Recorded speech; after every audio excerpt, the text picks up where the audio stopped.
බලන්න මේ වීඩියෝ එක චුට්ටක් ඔයාලව හැමදාම නතර කරලා ඉවරලා ඔයාලගේ රට වාහන වැරද්දක් තියෙනවා නම් ඒක දැනුවත් කරලා නැත්නම් ඔයාලට දඩගොලයක් ලියලා දෙන පොලිසිය.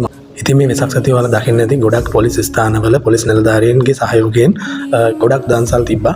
ඉතින් මේක මිනිස්සුන්ටත් මහ ජනතාවටත් ලොකු අත්දැකීමක් වෙන්න ඇති. ඉතින් හැමදාම බනින පොලිසිය ඇයි මේ වගේ දෙයකට ලොකුවට පෙළඹිලා දෙන්නේ කියලා. ඉතින් හැමදාම කියනවා වගේ දැන් ඉන්න පොලිස් නිලධාරීන් ගොඩක් ආකල්පතින් වෙනවා. ඉතින් මේ සේවය කරන පුද්ගලයන්ට අවශ්‍ය වෙලා තියෙන මිනිසුත් එක්ක සහජීවනයෙන් මිනිසුන්ගේ ආරක්ෂාව සහ මිනිසුන්ට තියෙන උපදේශනය ලබා දෙන්න තමන්ගේ පැත්තෙන්. ඉතින් කිසිම කෙනෙකුට රාජකාරියේදී කිසිම වෙලාවකදී පුද්ගලික තරහවල් මේ දේවල් හිතේ තියාගෙන වැඩ කරන පිරිසක් නෙවෙයි දැන් පොලිසිය වල ඉන්නේ.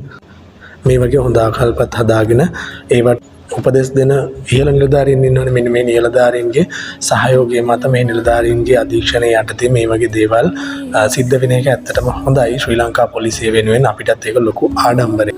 මේ අවුරුද්දකට තියෙන දවස් 365න් අනිවාර්යයෙන්ම එක දවසක හරි කොහේ හරි පොලිස් නිලධාරියෙක් අනිවාර්යයෙන්ම බැනුම් අහනවා. ඉතින් ජනතාවත් එක්ක ගැටෙන නිසා. ඉතින් මේ දවසට හරි ඔයාලා පොලිසියට සුබපතල යන්න පුළුවන් වුණා නම් ඔයාලා ඇත්තටම ගොඩක් ආඩම්බර වෙන්න. මොකද ඔයාලගේ ජීවිත හදේකලා ආරක්ෂා කරන මේ පොලිස් නිලධාරීන්ව තමයි මෙන්න මේ වගේ වැඩසටහන් සංවිධානය කරලා තිබ්බේ. ඉතින් ඇත්තටම පොලිස් නිලධාරියෙක් විදිහට මටත් ඒක ගෞරවයක්. මොකද මේක ලංකාවේ මිනිස්සු විතරක් නෙවෙයි විදේශීය රටවල් වල මිනිස්සු පවා මිනිස්සුන්ගේ පවා අවධානයට ලක් වෙච්ච කරුණක්.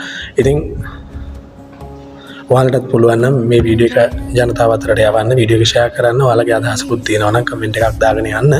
මොකද හැමදාම බැනුම් අහන පොලිසියට එක දවසක් හරි ඔයාලා හොඳක් කියලා යනවා නම් ඒක ගොඩක් වටිනවා.